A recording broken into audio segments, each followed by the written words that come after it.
6, 5, 4. Are we still funeral bitches? No, Casket Sharp. Casket Sharp. Where did you go? What happened?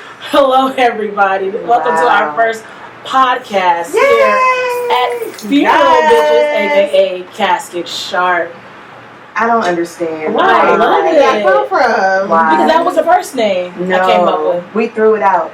Yeah. We threw it out. Yeah. So why are you bringing it back? Because it was in the trash. Because Don't pick it I up. loved it. No. I loved it. We did not. And that's fine. Don't do that. Casket Sharp. Hello, my name is Venus Monet, aka the Tomboy Goddess. I am here, my co-host Alanis and Dee. Hi. Say hey. Hello.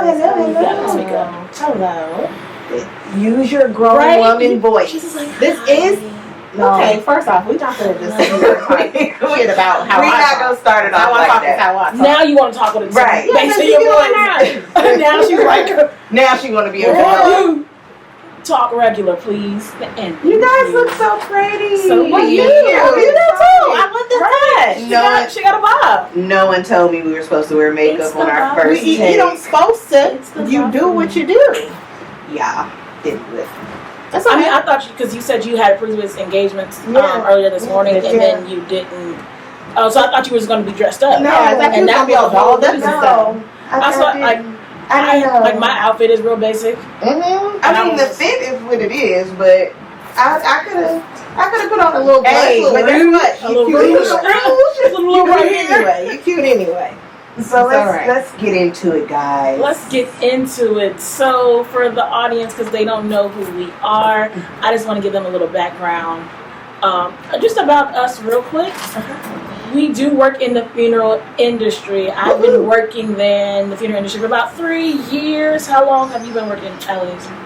Since 2015. So how many years is that? 9. About 9. Did Wow. you know? Almost a year. Almost a year. All right. Okay. You know, coming up on I think this month. This month. Okay. Absolutely. Very first. So I didn't have a background in funeral at all. I just been to them as when I was kids and growing up and stuff. Did you guys have a background in funeral? Like, were you brought up into this? And did you know like funeral directors? I was brought up going to many funerals, right? And that was that. I feel like as black kids, that's what you no. do. No. Oh, you didn't? No. Even in the tent? Really? No. When was your first funeral? Okay, so as a kid, I went to one funeral that I can remember. 2, actually, as a kid. My uncle and my great grandmother. My uncle, after his funeral, my mom was like, no more for you. Why? What did you? Because you do something? No, it was too much. They wouldn't even let me go to the burial site because I was acting up. I was being typical. A kid. Yes, I was very hurt. I was very sad, and my grandmother didn't want anybody crying at his funeral. And I was like, you ain't talking to me. This is my whole uncle laying here. Heck it did. No, I'm crying. I'm boo-hooing. They took me out. I had to sit in the limo. No. So ever since then, my mom was like, no. So I can't handle it. So how did your family react when you said that you were going into this Girl, everybody was like, you're doing what? You're doing what? You don't even like, because I was that type of person, I could not handle death. Right. Like, death would hit me very hard, and I'd be for real stressed out. Like, no, I can't believe, I didn't even like flowers. Because they die, and I would get depressed. I feel you. Oh, that makes sense to me. Right. I've always said, I want fake flowers at my service. So they could. Because then you get flowers, they die. Now you're depressed because they dead. So my whole family was very shocked and was like, no, you're not. No, you're not. And I was like, I am. And now they're even like, after my first month. Okay. Everybody was checking in with me like, okay, are you okay? How are you handling? And I was like, I love it. It's like, you know how the people get that look like, wait a minute, you love it? It's like, I love it. I ain't gotta talk to nobody. Right. Okay, so we do have to talk to people. That's what a lot of people think is that, like, when you tell them, like, oh, I'm in this industry, and then you're like, oh, yeah, like, oh, you're just by yourself. And it's like, no, I'm not by myself. I'm around people, and I'm around the deceased. the deceased don't talk to me, but Right. those people in those buildings are always talking to me, and that's all day. Not and for me. This is not fun. Well, You go talking to people. Let's actually tell them our roles of what we do. Yeah, because that's a little bit more interesting. Because it's like, okay, so what do you... Because I know if I meet somebody in the funeral industry before I came in, it'll be like, so what do you do? Because especially if like now that I'm here, it's like, oh no, I don't have to talk to nobody. Like, but what do you do? So who want to start? Go ahead. You want me to start? Okay, so I am a crematory operator. Meaning, Barbecue. don't say that. No, I'm not barbecuing anyone. I am. What is the Barbecue? You're cremating. I cremate decedents, and I process them and make them into. You know that? Somebody And got phonics. I'm the one that puts your loved one in an urn. That's what I do. Okay. And no, I don't talk to outside people. But you do. But you do. I've Because you do done witness services with you. cremation. Yeah. And you Well, deal but with that's like families. a hot second. But But still, it's you still do it. something. Okay. And you're there for Right. them. You're right. You're right. You are I there for them talk in that great moment. probably A 3 lot. times a week to people outside of the job. Sometimes you have to talk to the families. Me and you have done cremations together, and I'm usually like me. I give y'all signals of like who to talk to. And we give a really quick instructions of what they need to do. Yeah. But it's not an in-depth conversation. No, like, no. You're not from holding where like I 5-minute come conversations. from, where I'm sitting there talking to people all day, every day. This is totally different, and I could say, no, I don't talk to nobody because I'm not at a call center answering phones.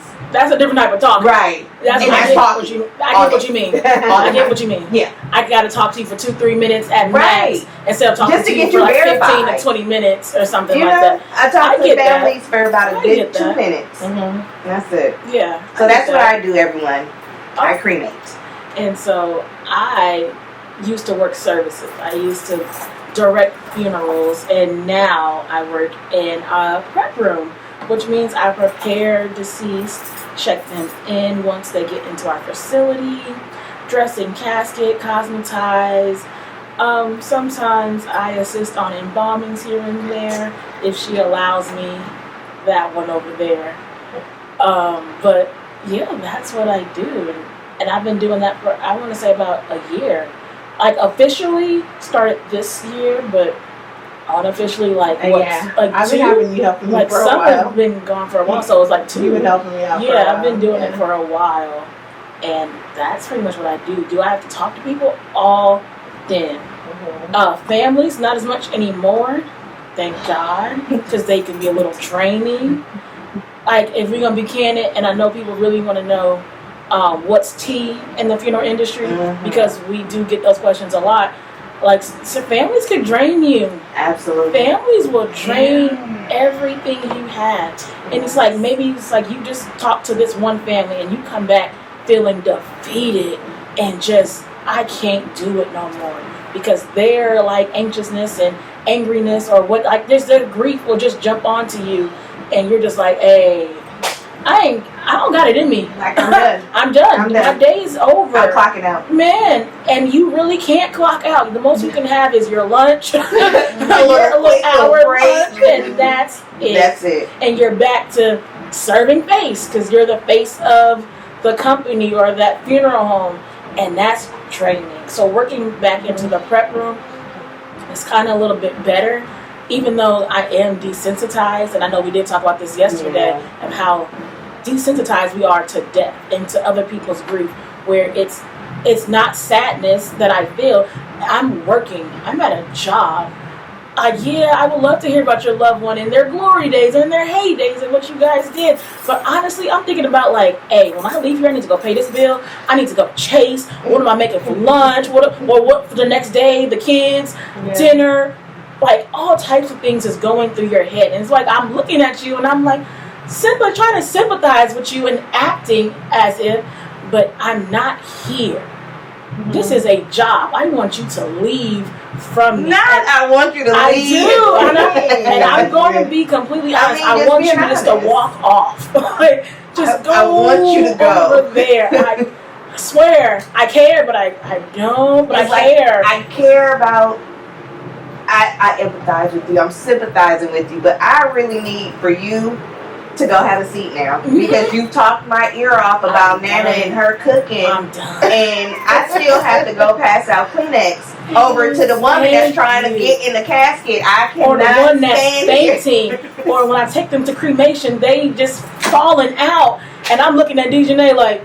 Now I'm looking like and she wants you to fix it, and I'm looking at her like on the ground. That be crazy. Yeah. Like, oh well, now I'll come back to it. I'll circle. Yeah, I think. Wait, real quick though, to jump on what you were just saying, like I be kind of opposite. Like how you like, you want them to hurry up and go. I want to hurry up and not. I don't want to talk to them. I don't want to go deal with it. I want to stay to myself. I want to stay in the back. But once I do get in their presence, I'm so in there. I'm so involved. I'm so attached and feeling it with them. And just how many times have I given out my number? Like, you can call me anytime. It's okay. Because you have that loving spirit. And I just be feeling so bad for them. And I just want it, like if I'm here with you, you reached out to me, I want to be the person, I want to be there for you. And that just it be stuck. And I think that it'd be draining. I think it's draining when you actually care. Yeah. If you didn't care, it wouldn't be draining. So it's easy to say like I want this situation to be over, but it wouldn't be so taxing on us if we didn't care. And I can say that like I super love what I do, and I love my jobs that I had in the funeral industry, and the caring I have for the families and the decedent is like so bearing on me. It's been several times where I didn't came to her after a service like, okay, so this was the decedent. Remember the decedent? Okay, so they sister, they mama, they blah blah blah, and I'm just giving them the whole rundown of what all the aunties and uncles and sisters and blah blah blah said, and I'm so caring about them. How many times have we gone to with the families to like go eat? Right, like went to the repast. Right, I'll be in the back and they're like, hey, the service is going on. Okay, let me get ready. I'm going to the service. I'm too shy. I don't like strangers. That's what I can say. All my families love me. But they're nice. I don't like they love me, and I swear I do care. I hope I didn't put out the feeling that I don't care. I so care. I make sure everyone has a bomb ass funeral. But I am tired. It is tiring. It is. It's a lot on your body and a lot on your mental. It gets to me when, especially if I'm cremating, and it's a younger person. Oh, yeah. Like teenagers, victims of suicide, victims of violent crimes. Right. That get to me. And I'll be in there. My very first witness cremation by myself, and I had that young girl was a suicide victim. Yeah. I broke. I remember. Yeah. I broke. It was like, but you didn't break in front of the family. I did turned away. I did. I did that with you. I did. Ran out the door. Honey, I left. Like, I gotta go. She did. The only time I seen Deisha, I'm going to bring this up, but the only time I seen Dejanay break, and she made me kind of break, and I have this thing, like, I don't cry at services, I don't cry at gravesites, I don't cry at cremations. Mm-hmm. We was cremating this guy. He had a whole full Buddha service for him. We was cremating this guy, and his son was there. Remember the little Asian boy? Yeah. And he was just like, I just want my dad. And was like, come on. And Dejanay was just like, and I was just like, no. Because the mom was going through it on her own. She didn't know. Because they wanted him to be in that room, and I was like, stop. Everyone will stop. I'm not going to do this in front of this little boy. He will turn away. Yeah. He will go outside. I'm not doing that. That was a tough one. And he was just like, I was just like, turn around. It's okay. It's okay. He was like, okay. That was a rough one. Daddy. And that was a rough one. And dealing with children in this is very difficult. It's hard. When it's an older person, I be feeling a little better. Like, hey, you made it. Like, yeah. You had some life. Like, especially when they're like 100. It'd be like, man, good job. Good job. Like, how you did that? You did that. You made it. Right. You completed your job. Your assignment is complete. Yes. Yeah. I feel a little relief, a little joy in those. Yeah. Now, it's just when it's the babies. Yes, I cremate. That is the number one question I get every time I tell somebody what I do. Babies? So you have to cremate babies? Yeah. Mm-hmm. What else we gonna do with them? They're either gonna get buried or cremated. Like, they're not just floating around here. I've never been sad at a baby cremation. I've been sad at baby burials. And the way I do baby burials is I will put your baby, they will be in a little casket or whatever, and I'll put them in my hearse, and I'm going to turn on Cocoa Melon. And I'm going to roll my windows down, and I'm blasting Cocoa Melon all the way until your loved one's resting place. And even when we're at their resting place, Cocoa Melon is playing. I will give the baby to their daddy, and their daddy will carry them to their final grounds. What if that baby didn't know nothing about no Cocoa Melon? I mean, most babies don't, but that's just... But it's just children's sounds. I mean, children's songs. I have old kids. I don't know anything about a Cocoa Melon. Right. It's just, you know, like, but that is nursery, super sweet, yeah. though. That's sweet. Something, and I have I've broken once during that, and I've had grounds crew break with me to the point where we all just had to turn our heads and just be like, all right, y'all, we're gonna take 30 seconds on the clock, like, go. And then come back, like, all right.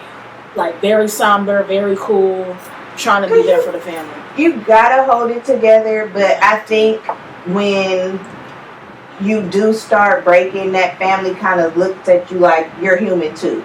Instead of, oh, you're just here doing a job. It's like, nah, I'm touched by what's going on here too. Like, yeah, I didn't know. This is a lot. Yeah. I didn't know your grandma, your grandpa, whatever, but y'all touching me with this. It's just human feelings. Exactly. So how I was brought up into this, it was like, you don't know this person.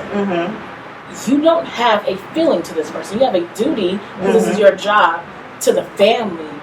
They're looking to you for some comfort, to support, for some peace, and you need to be that peace. So for me, it's like, I can't break. I have to hold it. Don't bring it to me. Hold it. And y'all out here crying and falling out. I have to hold it. I have to. I might. So that's just reminds me of how I got into it. Oh, yeah, sorry. Well, oh my God, I'm so sorry. Yeah, it's okay. We just went on a whole tangent without you. My bad. It's cool. It is okay. We have a good conversation. So I'm an embalmer. You have the best job. You have the best job. You have the most interesting job. I love what I do. There's nothing else I would want to do. I feel like you guys are tied with best job. No. I feel like you guys are tied with best jobs. She gets to see way more. I don't even have to look. But I have experience. I have done all of those things. I've done that. So what got me into it is being very young and going to services and seeing things that I did not like. And first thought be, I know it don't got to be like that. I know it could have been better than that. I could fix that. I know I could change that. And throughout the years of seeing things that I wasn't pleased with, I said, I just finally decided, you know what? Let me see what I can do about this. Let me see how I can help. And got into it. My first job was doing removals. It was picking up decedents from wherever they were, whether if it was at home, at a hospital, or wherever they may be. And that was interesting. Very, very interesting. And from there, it went to all at the same time, arrangements and embalming and services. We're not even going to talk all about at the same time. I've been a funeral arranger, and that is hard. Yeah, and so I have no interest in being an arranger. I have zero interest in being an arranger. Never be an arranger again. I wouldn't say never be an arranger again. Never say never. But it's just not. I swear, I would not apply for a job that says funeral arranger or director. I've done it. I'm good. I promise. I'm not a fan of doing that part. Removals are okay, but the family is still in shock. So, and if the family's present, they're still in shock. Right. So that's when you get, such and such was such a good this and that and that. Come look at the refrigerator. Look at all these pictures. Come look at this photo album. Look, this was his favorite shirt. And this and da da da da da. And you end up getting tours of homes and, their life story when you're just trying to do your job. But part of your job is being there for the person. So it would just go on and on. And then, from there, doing the services, most of them were just not what I enjoy doing. It just wasn't what I wanted to do. Because people in that time can be difficult. That's when all the emotions have set in. That's when it's real difficult. For them. And not even that, because this whole year seemed like I done dealt with a death like every other month. Then some of them went really smooth. One of them, it was like, are you kidding me? And to have to be that arranger, I felt bad for our arranger that handled that case. Like, you know what? You want me to, what's up? Because I could go to the house. Like, what's up? Because it was just that bad. Right. Like, I don't think as an arranger, I couldn't sit there with the fresh. And I could deal with the attitudes. I could deal with the meanness. I couldn't deal with the ones that I can't believe they just gone. Right. And you breaking down. Because I'm going to cry. I watch movies and cry. Like, oh my God. And be for real, like snot tears, like for real. So to sit across from someone that is really feeling and going through those emotions right then and there, I'm crying. So I'm bringing tissue in with me. It's no joke. No, for me, it's going to work in the morning, going to your morning huddle or whatever, and then hearing that you have an appointment early in the morning and just be like, gosh, okay, here we go. And so you're planning for when this family comes in, and this family comes in and they're either angry or content. I've had some content families and they were the best families. And then I've had some angry families, and then they just want to just take it out on everybody and their I ain't gonna be able to deal. There's the attitudes, and then there's the grieving families who just can't. You have to give them a moment, and then when you come back, they still need another moment, and that's prolonging your day. And you just have because your day is planned out. I got to go in, and I got to do this, and I got to do this, and I got to do this. But I want to say their spirit will jump on you of whatever it is that they're going through, and that's what you're carrying for the rest of the day. But you know what? Everything they do is just a part of grief. And so, like, in a sense, they're getting it out. In a sense, everything we do is counseling. But we are here for them. Everything we do is for them to help them get through that grief. So when I get a family and they're angry, I take it as they're angry that they lost this person. Right. I've never took it that way. They're angry that they lost this person. They're not angry at me. They don't know me or anything about me. I don't think if I was an arranger, like I can separate and just focus like this is my job doing cremations. Right. I think if I had to be an arranger, if I was forced into that job, because it would be by force. It would for sure be by force. There's nothing I'm applying for. Oh, you don't want to choose it. No. But I don't think I would be able to separate it. I don't think that I would be able to be like, this is my job. I have to get through this. I have another appointment in 10 minutes. Come on, let's wrap this up. I think I would be stuck with that one family. Like, oh, but what was her favorite color? Because we ain't even got wallpaper that color. Like, I think I would be stuck. And I wouldn't be able to separate, this is my job. Like cremations, I could be like, this is my job. I got to get my job. Because you have so many. You haven't done it yet. No, I can't. I cannot do that. I promise you, as soon as if you was to ever do it, you would separate. When I sat in that room for the very first time, this is the very first time I even had to be in an to help arrange a funeral was my grandfather. Right. And when I sat in that room with the arranger and the family service, I was like, I can't. This is something that we go through every day, even on the phone with customer service or with the call center. I'm like, I can't. I could be in that crematory all day long. But you know I could cremate people 7 days a week, all day, and be fine. But look that at part, how that you face to started. face. Look at how you started, though. Yeah. Look at how you started. You were even saying, like, your first such and such situation with cremation. Like, oh, it hurt you so bad. Yeah. But look at how many you've done since. Man. And so, right. And I'm just saying, you become a bit desensitized, and now it's just I a don't job. think That's I could what I'm do that. I know, but that's easy to say without.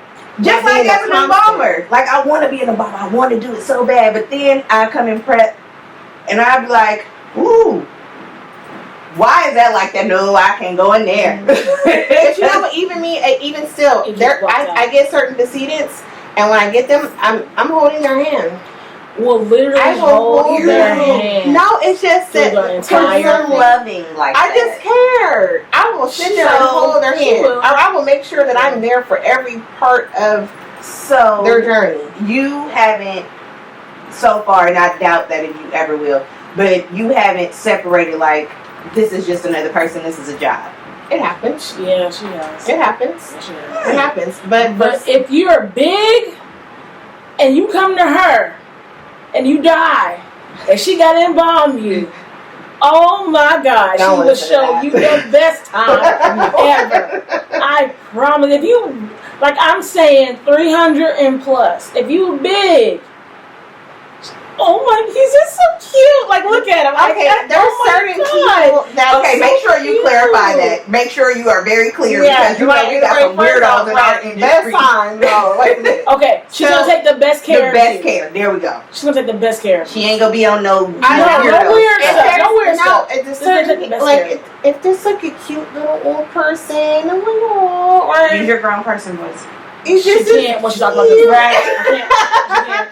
That there's certain people I don't know, super gravitate towards, and I just give them extra attention.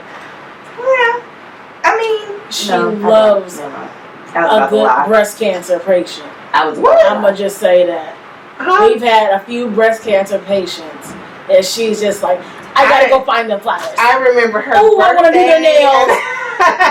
Like she cares. I'll go find them some flowers. I think on some levels we all give extra care to certain things. Like, don't get me wrong. I feel like our company, the people we work with, care. Yes. Like to the utmost. You may have an off day. Hey, you might. I don't know. But I feel like we give every decedent their proper respect. We are treating them like they are our family. Right. We ain't just throwing people around. Not very true. But I just could not. In prep, there's certain stuff. I love it in prep though. The number one thing that gets me, and then y'all go and say the number one thing that gets you, and that you just be like, that'll make you be like, you know what? I'm about to go home today. I can't. Okay. Decomps. I can't. I gotta agree. I don't think I'm gonna ever get you because they all, you watch TV and y'all been in this industry way longer than me, and I'm just going off of what I've heard that it smells like. With on TV, somebody gagging like. You know the smell. Right now, we didn't let you to smell in the hallway. How many times? A couple of times. We were like, you go get your person in the know that. That's your person. I don't think I'll ever get. That is the one thing that makes me be like, hold on. I do have a question. When you're cremating and somebody's decomp, do you get a smell? You only smell it when they're not in the chamber yet. That's why I don't come get them until that chamber is hot and ready to go. So as soon as I get them to crematory, I'm pushing them in. So I only asked that question because when I first started the funeral industry and being around cremation chambers and being outside while cremations are going, people smell like, I'm gonna be honest, people smell like barbecue. Yeah, like tri-tip. Yeah. People smell like barbecue. And I remember the first time I was like, dang, but who is barbecuing? The thing about it, especially if it's a decomp, don't open that chamber for a good hour and a half. Don't open it. Just leave it closed and let it do its thing. Because, I mean, a person... but that's the norm anyway. No. We can open it after the first hour. Right? Yeah. First hour. But a decomp, you let them do their thing a little longer. You don't have to open that chamber until the third hour, really. Okay. Once they're all the way down, then you can reposition whatever, whatnot. But No, you would think that they would smell really bad once they get in there. Oh, That's why y'all come get them out. No, they're gonna stay there until I am ready. Cause I'd be like, right in the morning, I'd be like, why she ain't moved this person? No. Man, I hate when I tell you that smell. I cannot because do you it. messed up our hallway, which messes up. You know what? For me, after smelling that so much, I can't get past it. I can't get past it. It's just what it is. No. I don't have a thing. Then I go home like, hey, I'm so when it comes to the decedents, whatever their condition, whatever's going on, whatever needs to be done with them, I think of it as I'm doing this for the family. I'm doing this for who's left, who they left behind, and that keeps me going. But the thing, but not really. So you separate company or corporation to it's just for the family. It's just for the deceased. I do what I do because I care about them. Yeah, and that's why I got into it, because I cared about someone and was like, hey, I need this to be better. But I will say the things that do get me are interruptions. Oh my God! From those breathing folks. Oh my God! That call the phone all day. That knock on the door. Oh man! Doorbell. Like, what do you want? Hey, it's time for me to leave. I'm bugging out. What makes me want to go home. I'm done. I'm done. It's the live people. It's the people that's alive. As far as like what I'm doing all day, I got it. No problem. But those interruptions? Yeah. Oh man. Yeah. Especially when those interruptions are just a repeat. This person called for this. And then the person 5 minutes later called for the exact same thing. The email that I just And then sent. there's a third. Oh, check the email. Man, I'm ready to go. Look at the calendar. Ready to go. Look at customer care. Look at something. Look at something. That's me. Because I did my job. You're not doing your job. There we go. Get away from here. There we go. Living. It's the living. Take it. That's it. That's the living. That's it for me. That's it for me. And the living. Decomp, I cannot. I don't have nothing else to say because those two right there. That's what it is. That's what it is. That will make you clock out. Like, man, just be like, hey, I'm over it. I don't work here today. I have no more to give. The rest to you. I could deal with it. I got the rest. The rest I could deal with it. I got it. Right. I can't deal with the heat. Okay, so you work unbearable. I mean, you work in the oven, so. So the first time I saw a cremation chamber open was with another crematory operator that works with us. And I was like, this is what they depicted the depths of hell to look like. Absolutely. That's why I stay right with Jesus. You have to stay right. Because I cannot. It's a different type of heat. And to see the flames I can see why they say that flames dance. Mm-hmm. And that is the depths of hell. That ain't natural. A human ain't supposed to see that. And then where the chambers are, there is no air. None. Not a window. None. Not a fan. We're like 114 sometimes. And imagine that with like a humongous furnace going. A furnace that's at how many burners?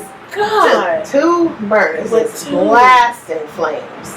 Anywhere from 1675 to 2,000 degrees, and then it'll start cycling. Right. But you're in there, and it's at least 1675 to 1700 degrees Fahrenheit. It's hot. It's hot. It's hot. And you gotta open that door. And you gotta open that door. and use a pole at 50 pounds, and I'm small. So she's small, and I was trying to use it for the first time, and I was like, I can't do it. I can't position it. And she's just like, girl. But it ain't as bad as taking a decedent off a shelf. It's not bad. Oh, that's easy. I could do that. You just have to do. It's like she got long ass arms. So that's easy.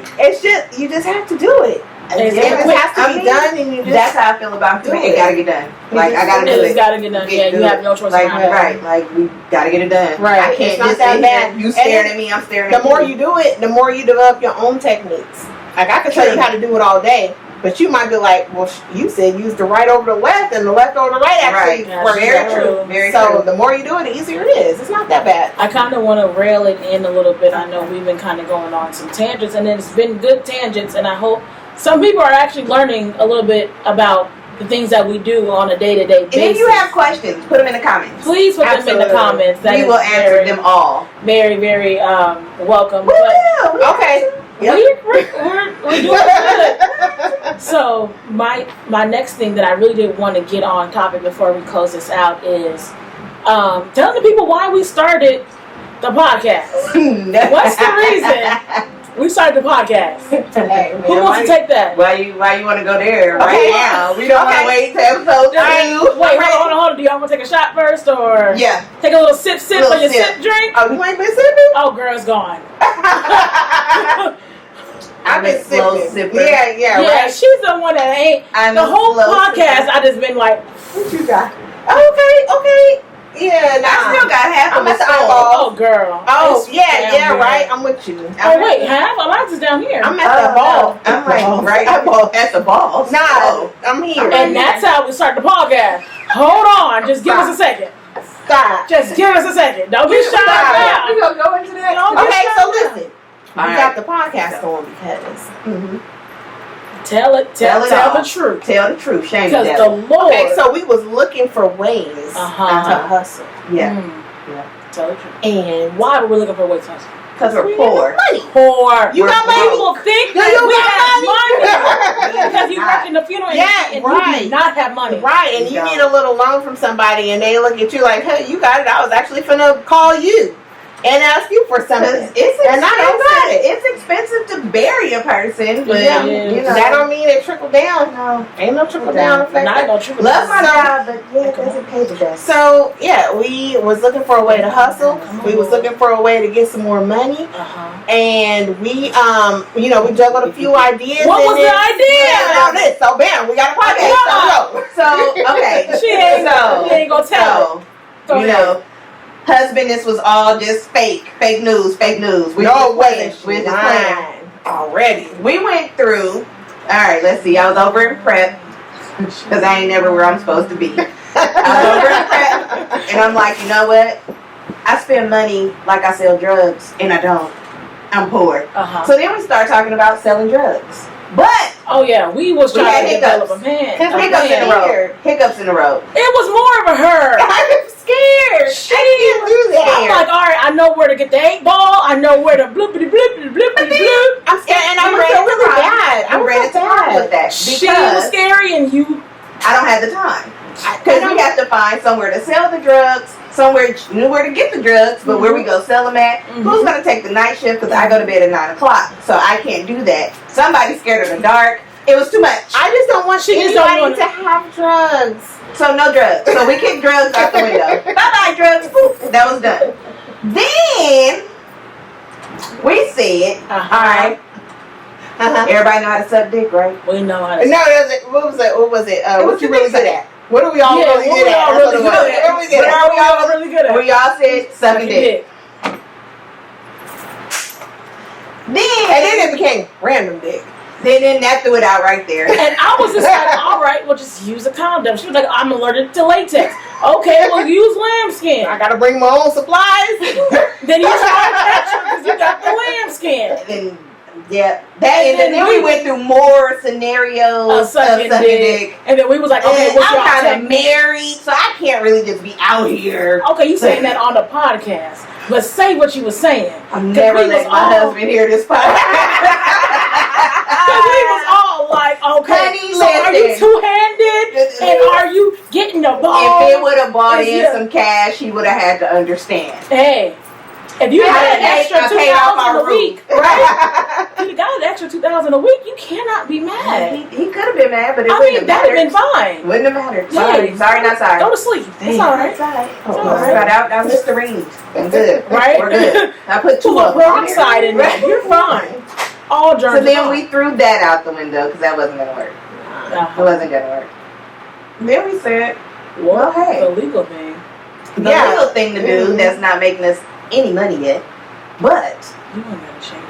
I mean, it's not. I mean, don't be getting at our podcast like that. My God, today. We paid to be here today. Okay, you ain't gotta. So anyway, we're spending. We decided that we should do a podcast. A podcast. Which is very fun. This is fun. But you don't understand how hard it was to come up with a name. No, not even that. I'm saying that we stuck with sucking dick or licking cooter for a very long time before we got to this. We had to get to this point. You don't understand. It was either like swallowing penis, like to the. It was you like my drink tastes funny. Hey, that's your brain. Man, we're gonna save that combo for another time. So, what can they expect from us with this podcast? I feel like people think that people in the funeral industry are so like very cut and like professional or weird, and it's just like no, we're expected to be weird. We're regular people. We're cute. We're cute. We might have developed an alcohol problem or drug issue. I only drink once a week. Oh, do you? Yeah. Oh, good job. Really? Amazing. That's so cute. Oh my God. She said once a week. I remember that one time in my life. Yeah, one time. Actually, one time. My first year. Because I feel a lot of shade and breeze. I mean, no. We are congratulating you. I'm really serious. That means your job is not stressful. It's not. Because a lot of people that I talk to have some issues. Got something going on. Y'all seen my job. The last crematory operator before you got there had some problems. Oh. I'm not going to say nothing else about it. Yeah, let's just leave that. Hey. Oh, tell me off air because I want to know. Y'all know I'm hella nosy. Hey. I'm hella nosy. Hey, that's all I got to say. I'm taking a sip. I'm hella nosy. Oh, it's sip time? Sip. Sip. I want smaller straws next time. So people expect us to be, haggard and... Okay. I have a question. A good question. A really deep question.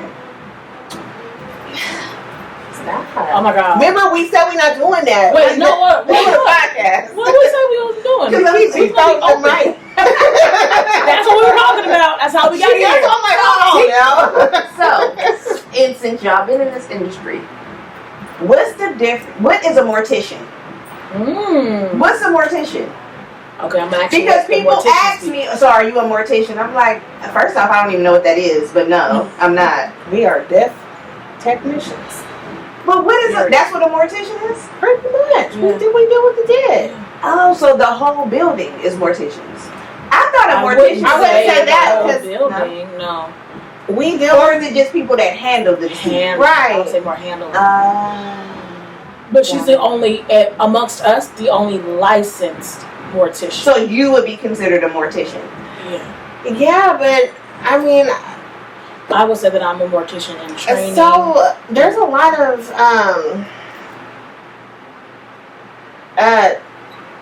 vague or gray areas when it comes to our profession, and let's break barriers. Yeah, there's not like solid borders when it comes to a lot of things. Okay. Whereas that's why you can have an arranger come work a service, and you can have someone who works services come help and prep and things like that. Nobody ever. It's pretty fluid. It's pretty fluid. Because you lying. Down. Don't nobody come to crematory? I be in there and I've tried. Don't nobody come to crematory? Y'all too, because we be bored. No, but no, I came and tried. You did good, and you never came back. You didn't invite me back, and I was not gonna talk about that on air. Invitation? Yes. Because we don't know what place Hear Me World. You are invited to crematory. No. Listen, that place is locked down tight. We have our plans. We have our days planned out, and we got busyness going on. And I'm not going to come interrupt what you got going on without Very true. Yeah, very true. Because it has been a little rough lately. It happens. Lately it's been kind of rough. Lately it's been rough. It's been rough. I don't understand what's going on. I thought I know because it's summertime. Busy season. Can we talk about what the peak seasons are? It's supposed to be winter, right? Yeah, around the fall and winter time. Holidays and drop is usually when everything is picking up. But the fact that it's summertime and everybody. Getting on my nerves. You just wanted to put both hands on it. Dang. Go ahead. Look at her. Look at her. She must still want bumping me. It's looking at you. I don't know how to act.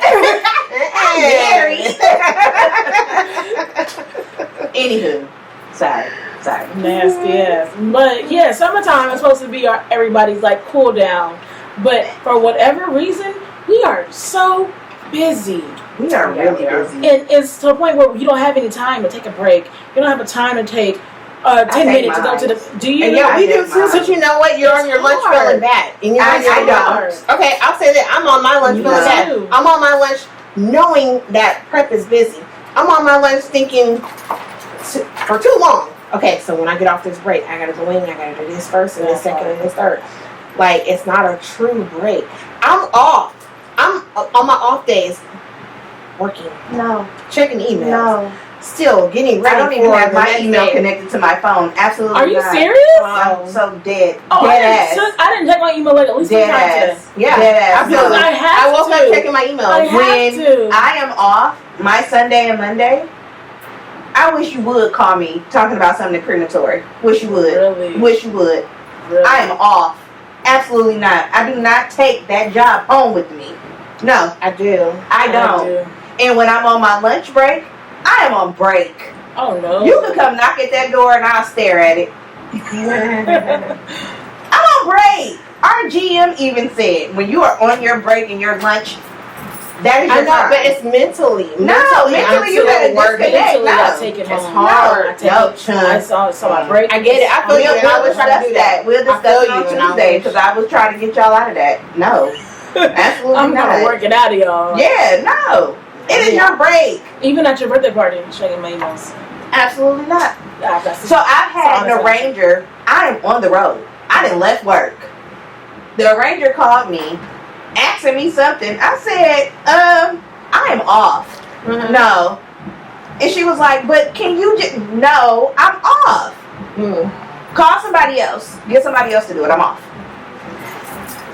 Still good? Yeah. But you know what? Like, and then I came to work the next day and apologized. Like, was I rude? I'm sorry. But you know what? When you make arrangements, when you're an arranger, you don't have that luxury. It's not my problem. I know. I get it because that's not your department. No. But when you're an arranger, there's been so many times it's 7:30 p.m. I done had a drink or two, and my phone rings, and I pick it up. Hey, I got this family on the line, and she just wanted to tell you about how she wanted mama hair. Hold on. Come on. Are you on the phone? Oh yes. Yeah, this is Miss Ruby's daughter, and this is how I want her hair, and and I gotta sit here and like that's okay. You're sober. Wait a minute. And you guys go out. We're gonna keep count of all the reasons to why I cannot be an arranger. That's number 2. How dare you? You're not gonna call me when I'm at But home. you know what? No. Part of your job is making sure that this event I don't need that much responsibility in my life. I can't handle it.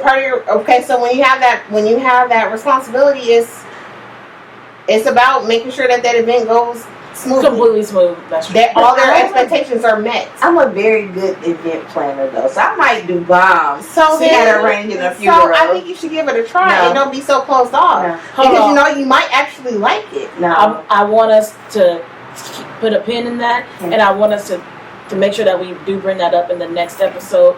But for right here, I just want to make sure that for those who are working in the funeral industry are like feeling some type of way, like please leave that stuff in the comments below. If you do have any questions, please leave that stuff in the comments below.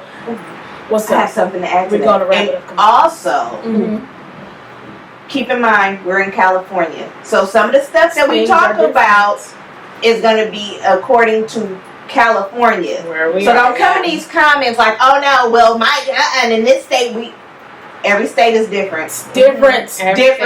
And not only every state, every area.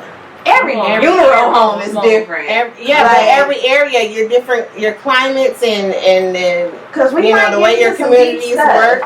And I would love to get into these stuff. So if you think that we're saying things that are wrong or blah blah blah blah blah, you can comment. Yeah, keep it cute. Keep it cute. Keep it cute. Don't. Because we from the part of California. Don't give it too much. Keep it cute. We from the part of California where we like to fight. Absolutely. So we not Valley. We I got one good fight. A little tough.